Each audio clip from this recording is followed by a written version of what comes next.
చక్కెర వ్యాధికి చక్కని ఆహార నియమాలు.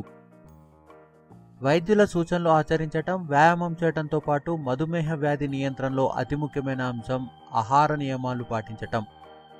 సరైన ఆహార నియమాలతో మధుమేహం జబ్బుని నివారించవచ్చు. పీచు అధికంగా ఉండే ఆహార పదార్థాలు మధుమేహ నివారణలోనూ, రక్తంలోని కొవ్వు పదార్థాలను తగ్గించడంలోనూ ఉపయోగపడతాయి.